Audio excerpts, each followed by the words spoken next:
오늘은 무엇을 굳게 할 것인가 라는 제목으로 사도행전 강해 302번째가 되겠습니다. 지난 시간에는 이 초대교회에서 있었던 교리적인 분쟁의 문제, 그 문제 가지고 오랜 시간 토론하고 심지어는 다투고 그러다가 마침내 예루살렘 교회에 와서 문제를 제기했을 때 베드로가 일어서고 유다가 일어서서 쭉 그 문제 일으킨 사람들과 또 앉아있는 회중들에게 설명을 하면서 기쁨을 얻게 되었어요. 그런데 어떻게 기쁨을 얻게 됐다고요?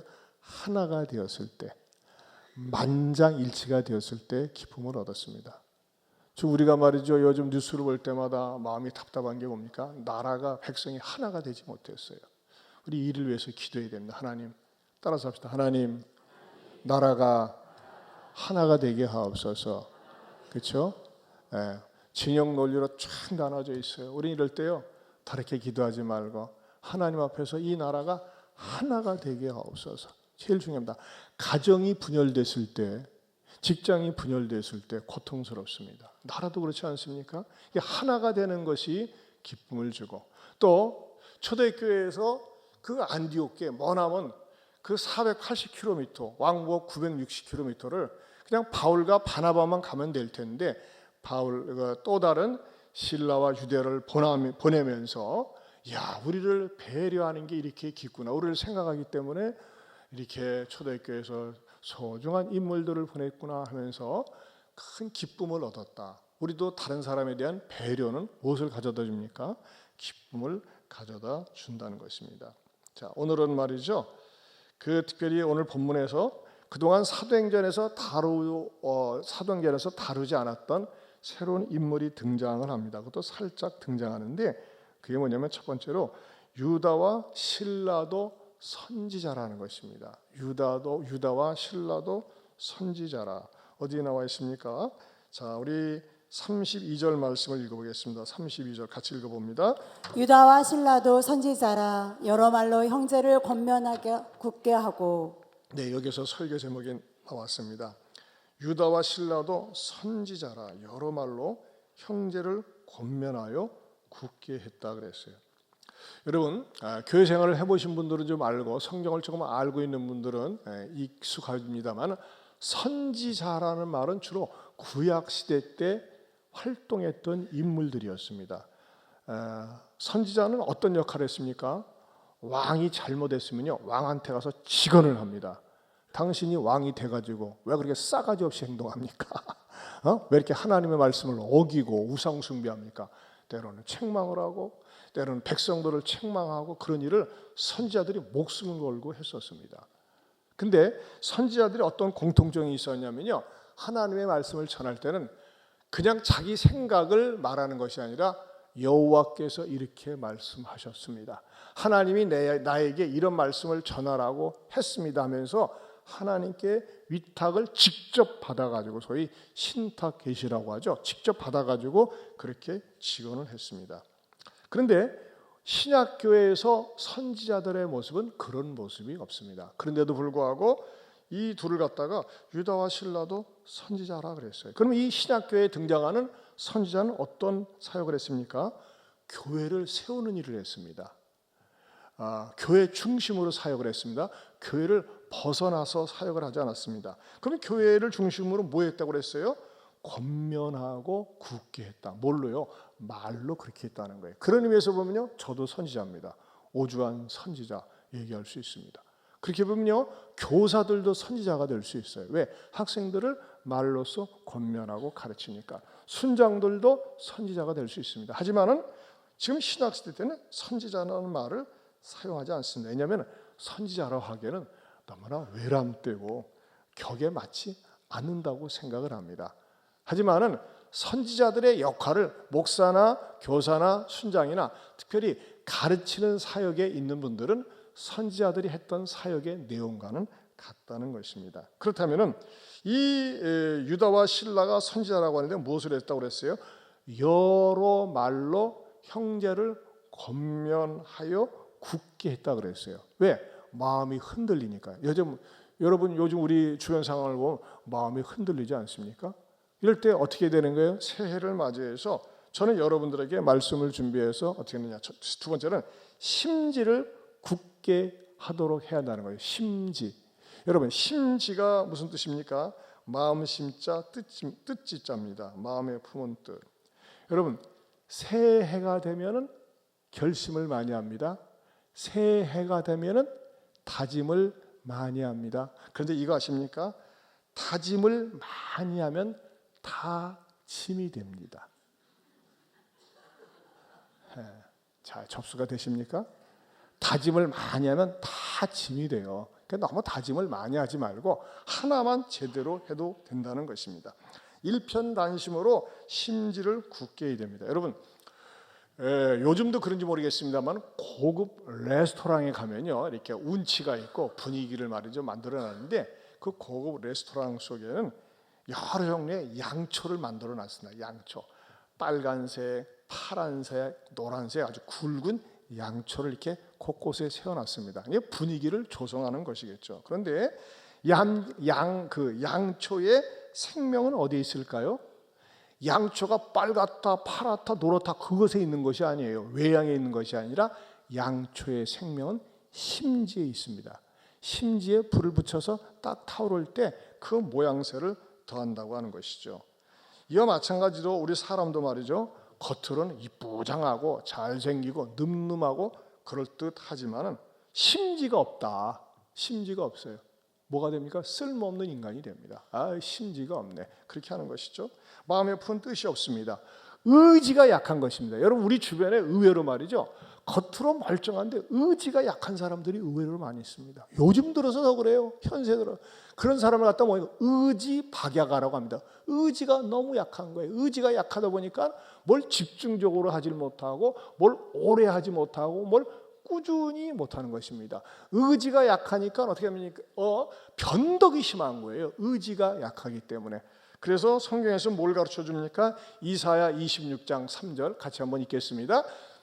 주께서 심지가 견고한 자를 평강하고 평강하도록 지키시리니 이는 그가 주를 신뢰함이니이다. 네, 심지가 견고한 자를 평강하고 평강하도록 지킨다 그랬어요. 여러분, 심지가 견고할 수 있기를 축원합니다. 심지가 견고하지 않은 사람, 심지가 약한 사람을 다른 말로 또 뭐라고요? 줏대가 없다 그래요. 줏대가 없다. 자, 우리 옆에 분 쳐다보고 나는 줏대가 있습니다. 한번 해봅시다.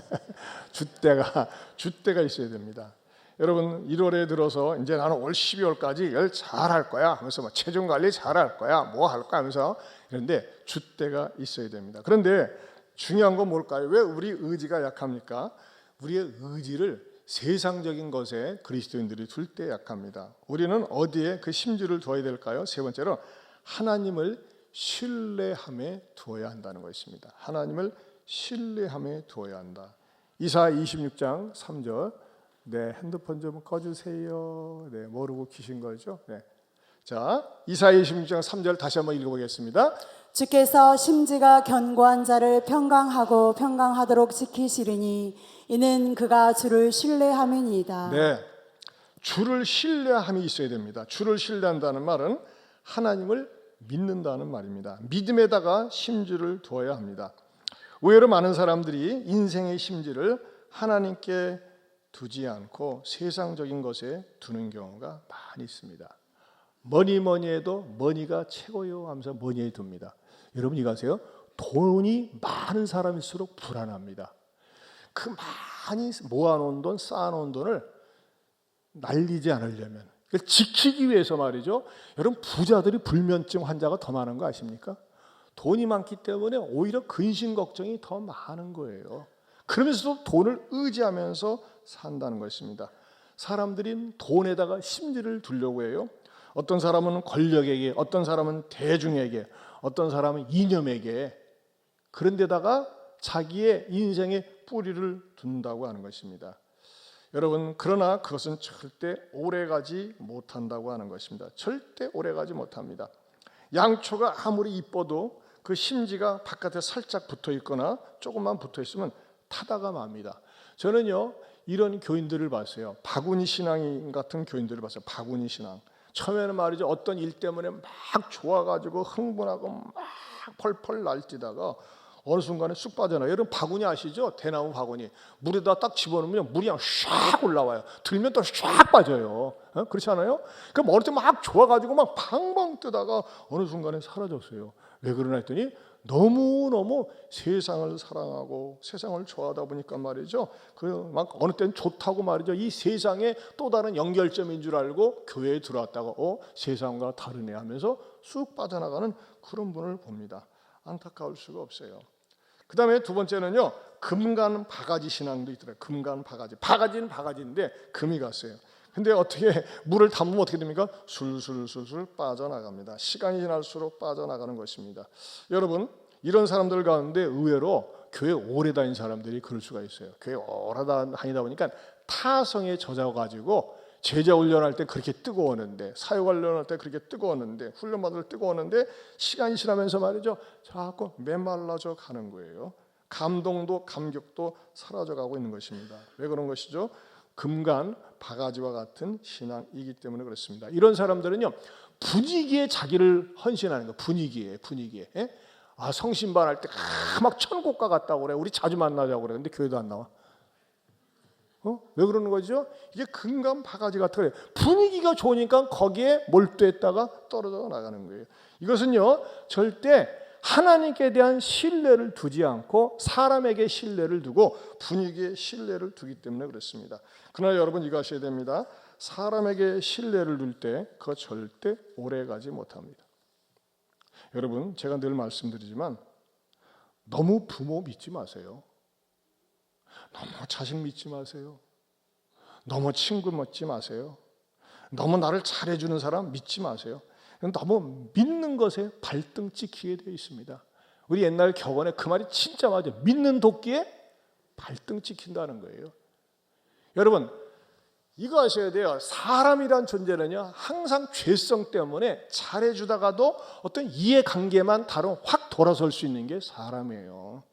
그래서 인간이란 존재는 너무 믿지 말고 믿기는 믿는데 대충 믿으라 이거예요. 대충. 사람은 어떤 존재냐? 여러분, 제가 늘 얘기합니다. 삼시오 사상을 가져야 돼요. 사람은 사랑하고, 하나님은 섬기고, 물질은 사용해야 된다. 한번 따라서 합시다. 하나님은 섬기고, 사람은 사랑하고, 물질은 사용하자. 삼시오 사상, 아주 좋은 사상 같아요. 예? 근데 거꾸로 돼가지고 물질은 사랑해요. 사랑. 물질을 사랑해. 돈을 얼마나 사랑하는지 몰라요. 그것 때문에 시험에 들고 넘어집니다. 그리고 사람은 사용합니다. 수단화하는 거예요. 이용해 먹기 위해서. 그리고 하나님도 사용합니다. 그러다 보니까 뒤틀린 인생을 살고 있는 것입니다. 그런데 성경은 어떻게 가르쳐 줍니까? 예레미야 17장 5절에서 8절입니다. 같이 보겠습니다. 같이 봅니다. 여호와께서 이와 같이 말씀하시니라. 무릇 사람을 믿으며 육신으로 그의 힘을 삼고 마음이 여호와께서 떠난 그 사람은 저주를 받을 것이라. 그는 사막의 떨기나무 같아서 좋은 일이 오는 것을 보지 못하고 광야 간조한 곳 건건한 땅 사람이 살지 않는 땅에 살리라. 그러나 무릇 여호와를 의지하며 여호와를 의뢰하는 그 사람은 복을 받을 것이라. 그는 물가에 심겨진 나무가 그 뿌리를 강변에 뻗치고 더위가 올지라도 두려워하지 아니하며 그 입이 청청하며 가무는 해에도 걱정이 없고 결실이 그치지 아니함 같으리라. 여러분, 사람을 믿으며 육신으로 그의 힘을 삼는 사람은 여호와께서 떠난 그 사람은 저주를 받을 것이라고 했어요. 여러분, 우리가 이제 나에게 너무 잘해주면요, 하나님처럼 믿는다니까는. 하나님처럼 믿는다는 표현이 뭔지 아십니까? 당신 없이는 못 살아요. 아니요, 당신 없이도 살아요. 착각하지 마세요.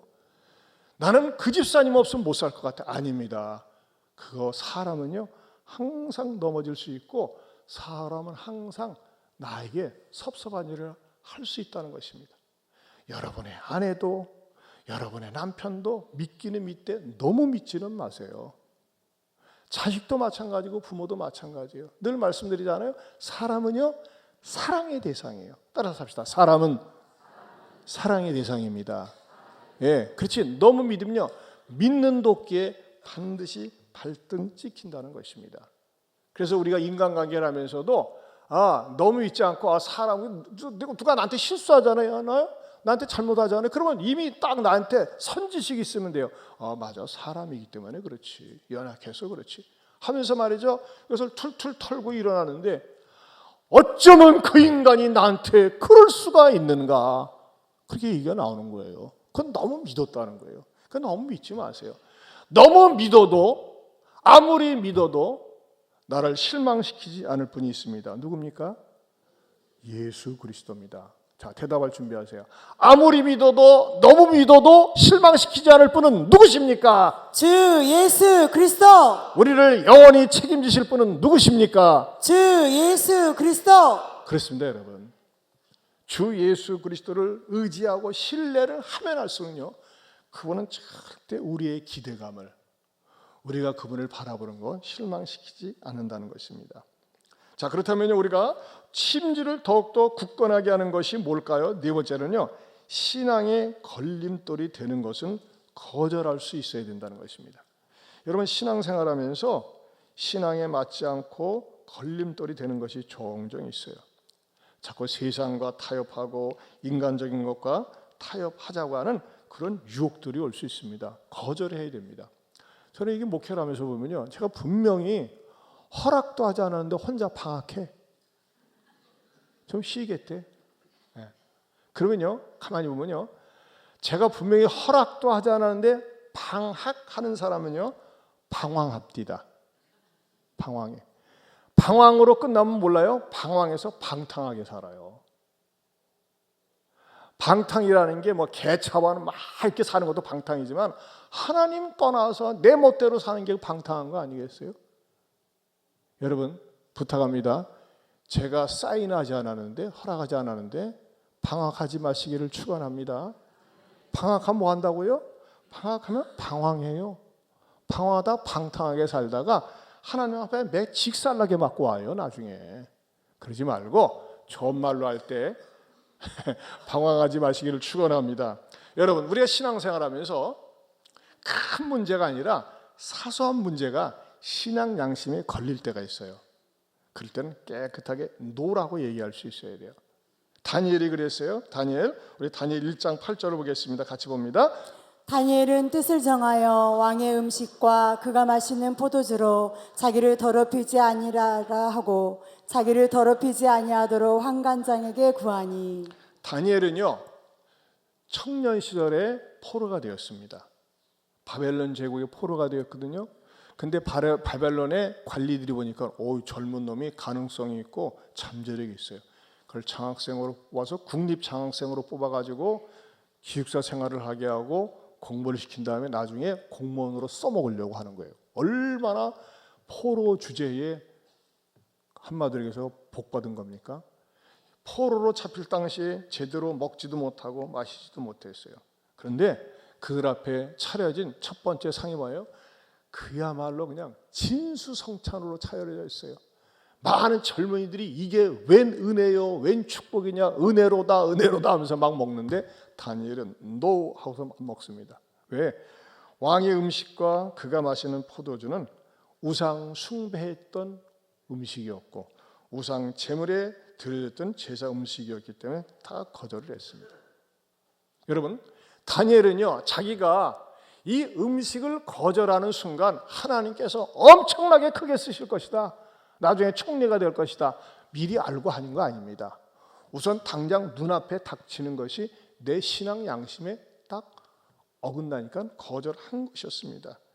여러분, 많은 젊은이들이 왕한테 잘 보이고 관리한테 잘 보이고, 맞아, 내가 포로 출신이지만 여기서 잘 보여가지고 정말 고급 관리가 돼야지, 이런 마음으로 열심히 현실에 어울렸지만 다니엘은 그것에는 관심이 없이 내 신앙 양심에 어긋나는 것, 하나님이 기뻐하시지 않는 것, 나는 할 수 없습니다. 비록 왕의 음식이었지만, 왕이 먹고 마시는 음식이었지만, 허위로 베풀어졌지만 이것은 내 신앙에 걸리니까 노 하고 거절한 것입니다. 그런데 이것은요 하나님의 마음에 들기 시작한 겁니다. 그리고 나중에는 바벨론 제국의 3대 총리 가운데서 수석 총리가 되는데 쓰임받는 초석을 다지게 된 것입니다. 여러분, 신앙생활의 은총은요 큰 일도 해당되지만 지극히 작은 것에 내 신앙 양심에 거리끼는 거 노할 수 있어야 된다는 것입니다. 여러분들이 여러분 스스로를 돌아보세요. 우리는 툭 하면요 예배 빠지고 신앙생활을 우습게 생각합니다. 그거는요 하나님 앞에 영적으로 복을 받지 못합니다. 특별히 여러분 가운데서 새해 들어서 이제 내가 술을 끊어야 되겠네, 담배 끊어야 되겠네, 이런 분들이 있어요. 끊으세요. 여러분, 목사님 그럼 술 먹는다고 담배 핀다고 지옥 갑니까? 네, 안 갑니다. 그러나 빨리 갑니다. 빨리 갑니다. 술, 담배가 해로운 거예요. 도박 해로운 겁니다. 인터넷 중독 해로운 겁니다. 술, 담배 먹지 말라고 하는 것이 구체적으로는 없지만 우리나라 초창기에 선교사들이 왔을 때 우리 한국 사람들이 술을 갖다가 말술을 마시고 축처하고 말이죠. 담배 뒤따 피고 하는 거 보고 야 이건 그리스도인으로서의 덕이 안 되겠다 싶으니까는요 이것을 교회에 다니는 사람들은 이거 끊어야 됩니다, 버려야 됩니다라고 교회에서 가르친 거예요. 그게 아름다운 전통이 됐어요. 브라질 같은 데서는요, 브라질 우라질이 아니라 브라질입니다. 브라질은요 세례 받을 때 이런 조건이 있대요.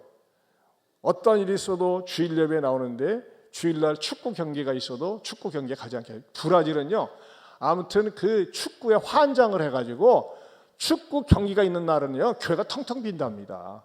그래서 거기서는 정했대요. 우리는 축구 경기 주일 때문에 축구 경기를 주일날 한달치라도 예배를 빼뜨렸어요. 이게 서약을 한다는 거예요. 그리스도인 되려면 축구도 우리는 나는 안 보겠습니다. 이제 주일날 같은 경우겠죠. 그걸 한다는 거예요.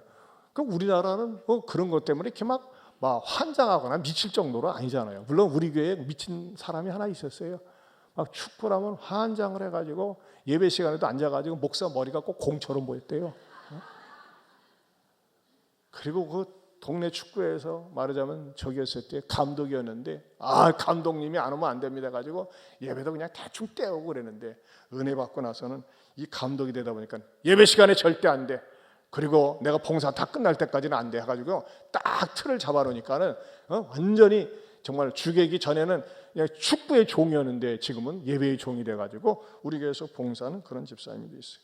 사랑하는 성도 여러분, 저는요 성령님께서 이 시간에 말씀을 통해서 깨닫게 해주셔서 담배 끊을 수 있는 축복 주시기 바랍니다. 술 끊는 축복 주시기 바랍니다. 인터넷 중독 만나지 말아야 될 사람 만나지 마세요. 가지 말아야 될 때 가지 마세요. 유혹의 심지를 끊어야 된다는 것입니다. 그래야지만이 내가 버리는 거 버리고 끊을 거 끊어야지만이 신앙의 복을 받을 수 있습니다. 심지를 하나님의 말씀에 주님께 굳게 내릴 수 있기를 축원합니다. 다섯 번째는요, 기도와 감사를 선택하는 것입니다. 대부분의 많은 사람들은요 어려움을 당하고 위기를 당할 때 환경 탓을 합니다. 내 환경은 왜 이러한가? 왜 누구만 사랑하는가? 왜 누구만 아껴주는가 하면서 말이죠 환경 탓을 합니다. 그러나 심지를 주님께 딱 내리는 사람은요 환경 탓을 하는 것이 아니라 환경 너머에 환경을 다스리고 지배하는 주님의 손길을 봅니다. 제가 설교를 준비하면서 화니 제인 크로스비라는 여성에 대해서 다시 한번 살펴보게 되었습니다.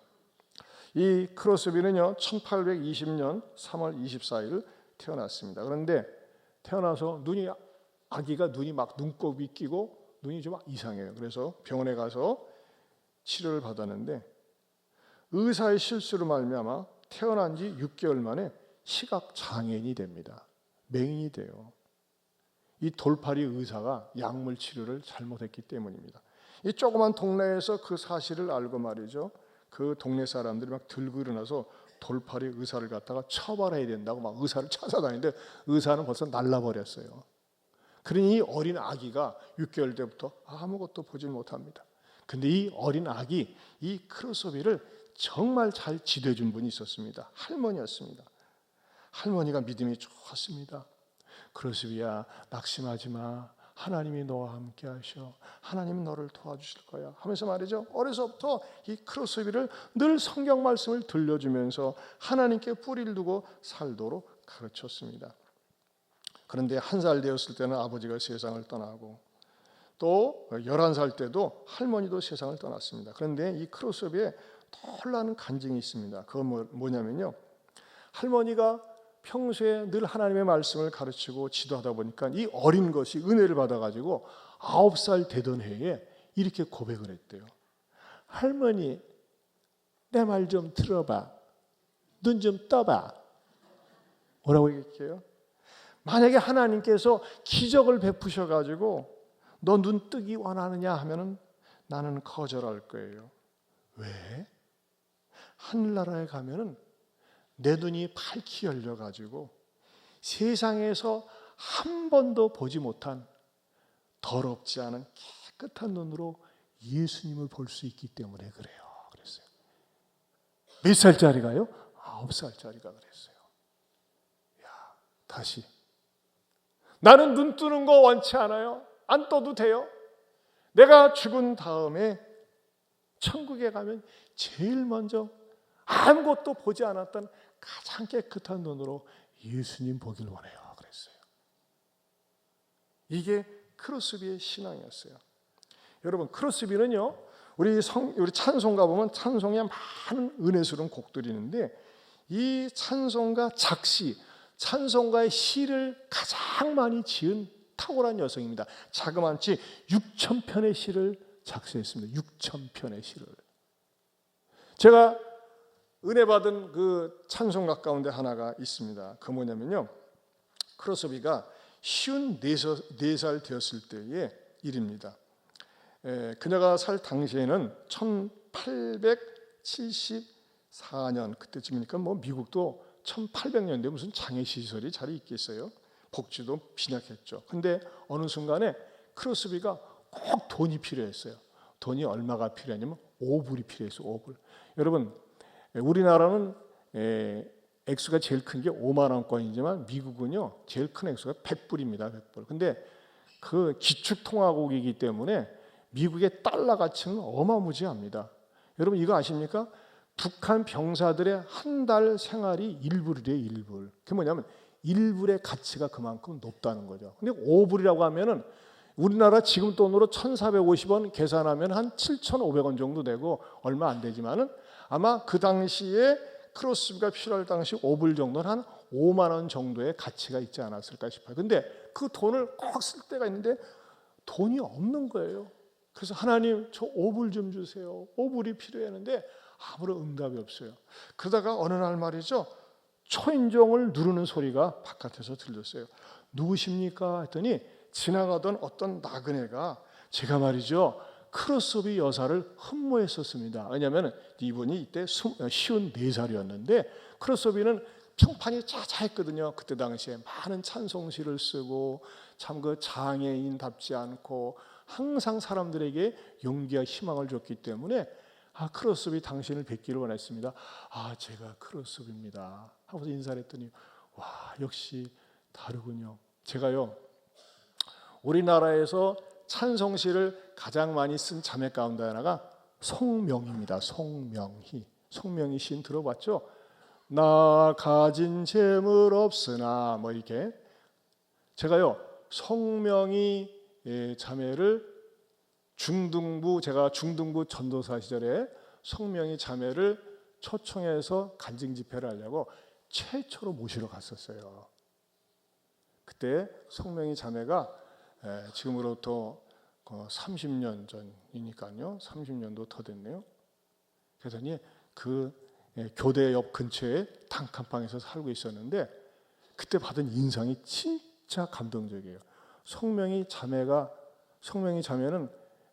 뇌가 뇌 기능 장애로 인해서 죄송합니다. 이렇게 뭐 손목이 이렇게 뒤틀리고 본인의 의지와는 상관없이 막 침이 질질 흘러나오고 그래요.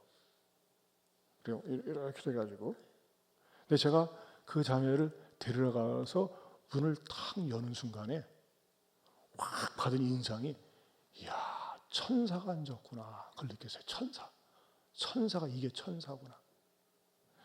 여러분, 제가 이 성명이 그때 자매를 보고서 이제 좀 짓궂은 질문을 했어요. 자기는 죄가 많대. 아니, 자매는 제대로 돌아다니지도 못하고 움직이지도 못해. 죄를 지라고 해도 질 수도 없는데 무슨 죄를 짓냐고 제가 물어봤더니요, 제가요 연속곡 보면서 탐욕이 생긴 거 하나님 앞에 얘기했어요. 텔레비전 보면서 죄를 졌대. 뭐예요? 그만큼 영적인 수준이 대단하다는 거죠. 영안이 밝다 보니까 그러는 거예요. 그러니까 크로스비도 9살 때 어린 아이지만 영적인 수준이 높다 보니까 나는요 세상 떠날 때 그냥 이대로 가고 싶어요. 그 정도 수준이었는데 그런 소문이, 그게 영성이 소문이 나가지고 많은 탐방객들이 왔는데, 그러다가 어느 신사가 와가지고서 아유, 제가 크로스비 당신을 보고 가니까 너무너무 마음이 평안하고 좋습니다 하면서 손을 꽉 쥐고 악수하고 왔어요. 근데 말이죠, 손에다가 뭔가 종이 쪼가리를 쥐어주는 거예요. 그걸 딱 보니까 뭐예요? 세상에 오불 있어요. 제가 설교를 위해서 오불을 일부러 가져왔다는 거 아닙니까? 네. 일부 때는 못 봤습니다. 어머나, 하나님께서 내 기도를 응답해 주시고 오불을 저 신사분을 통해서 주시네. 얼마나 감격스럽고 얼마나 고마운지 그 자리에서 찬송시가 떠오르는 거예요. 찬송시가. 세상에, 5불 받아놓고 찬송시가 떠올랐어요. 우리는 500만 원 받아도 안 떠오르는데. 그래서 지은 찬송시가 뭔지 아십니까? 384장이에요. 한번 찬송가 펼쳐보세요. 384장.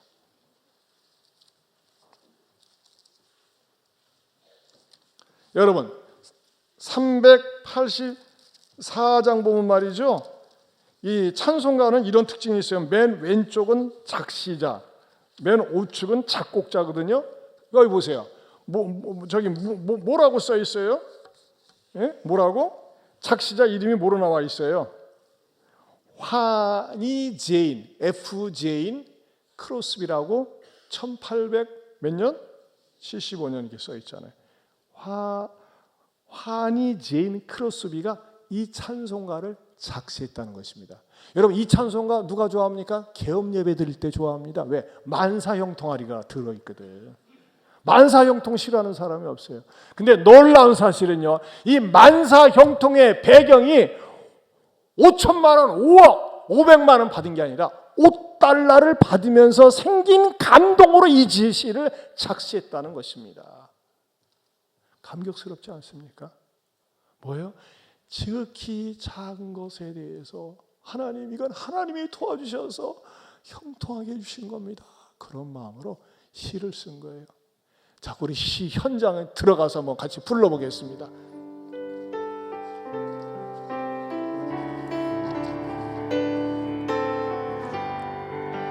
나의 갈 길 다가도록 예수 인도하시니 내 주 안에 있는 그를 어찌 의심하리요. 믿음으로 사는 자 하늘 위로 얻겠네. 무슨 일을 만나든지 만사형통하리라. 무슨 일을 만나든지 만사형통하리라. 나의 갈 길 나가도록 예수 인도하시니 어려운 일 당할 때도 족한 은혜 주시네. 나는 심히 고단하고 영혼 매우 가라나.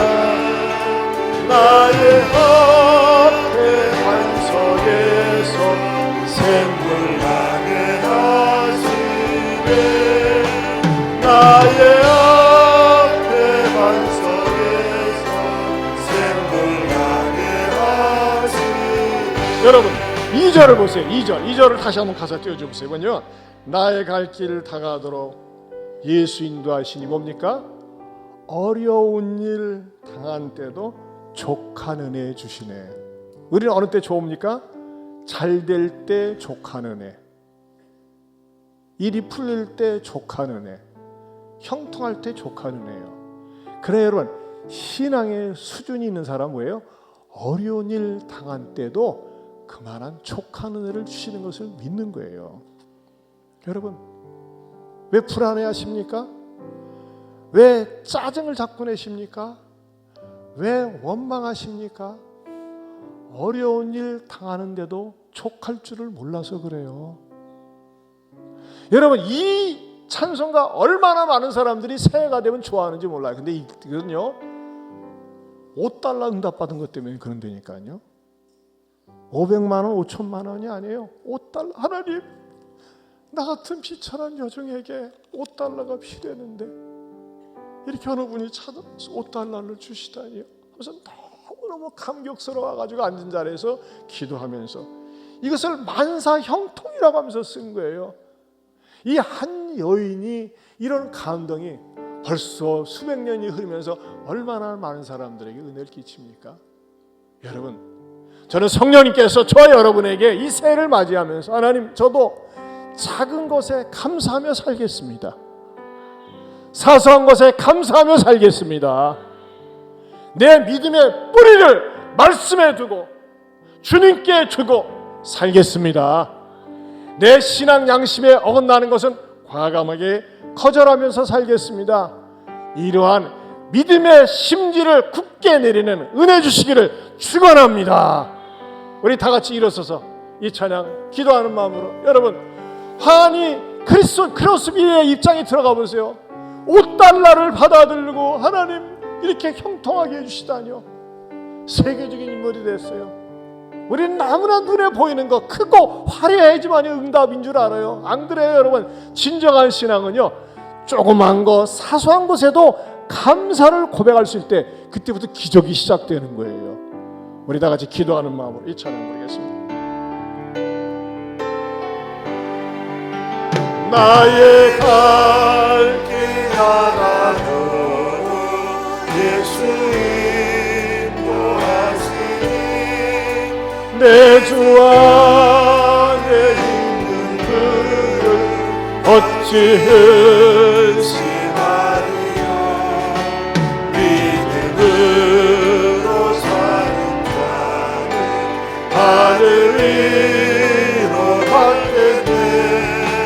무슨 일을 만나든지 만사형통하리라. 무슨 일을 만나든지 만사형통하리라. 2절 나의 갈 길 가라도록 예수 인도하시니 어려운 일 당할 때도 족한 은혜 주시네. 나는 심히 거나하고 영원 매우 가라나.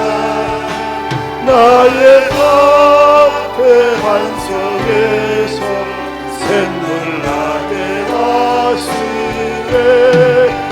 나의 앞에 반석에서 2절로 다시 한번 나의 갈 길 어려운 일 당할 때도 나의 갈 길 나가도록 예수 인도하시니 어려운 일 당할 때도 족하는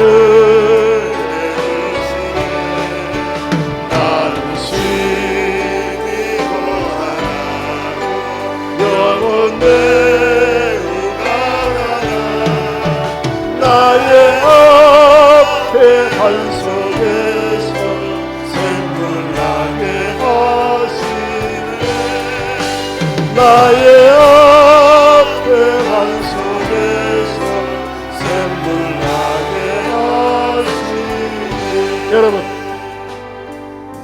고난을 피하게만 해달라고 하지 말고 받아들여보는 믿음 가져보세요. 그러면요 진짜 놀라운 일이 일어납니다. 고난을 극복할 수 있는 힘이 생깁니다. 그러면서 기적도 일어납니다. 하나님, 내가 너무나 믿음의 뿌리를 사람에게 두었습니다. 인간적인 것에 두었습니다. 세상에 두었습니다. 눈에 보이는 것에 두었습니다. 용서하여 주시옵소서. 내 신앙 성장에 방해되는 것 과감하게 노라고 얘기할 수 있게 하시고, 예배 생활에 성공하면서 신앙 생활에 성공하고 인생에 성공하는 내가 되게 하여 주시옵소서. 작은 것에 감사하고 사소한 것에 감사하면서 내 감사의 지경이 넓혀가고, 그런 것 때문에 하나님이 감동이 되어서 나를 넓은 길로 인도해 주시는 그 하나님을 만나게 하여 주시옵소서. 우리 시간에 두 손 들고 여러분의 자신의 영혼의 상태를 위해서 기도하세요. 병들어 있습니까? 기도하세요. 연약합니까? 기도하세요. 의심이 있습니까? 기도하세요. 하나님은 여러분을 기꺼이 도와주십니다. 우리 두 손 들고 주여 한번 부르고 여러분 자신을 위해서 기도합니다. 주여, 아버지,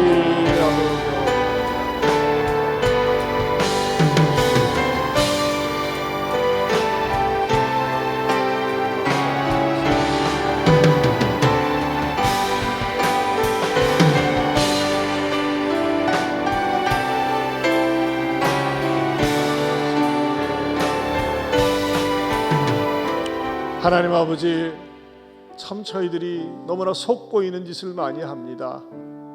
만사형통하는 것만 좋아하고 결과론적인 것만 좋아하지, 그 과정 속에서 고난 가운데서 어린 것이 눈이 보이지 않는데도 불구하고 5달러 때문에 하나님 앞에 감격하며 감사했던 크로스오버의 신앙 내게도 허락하여 주시옵소서. 하나님 아버지, 심지를 세상에 두지 말게 하시고 인간적인 것에 두지 말게 하시고 오직 하나님께 내 믿음의 뿌리를 두면서 정말 신앙생활에 승리할 수 있는 모든 성도들 다 되게 하여 주시옵소서.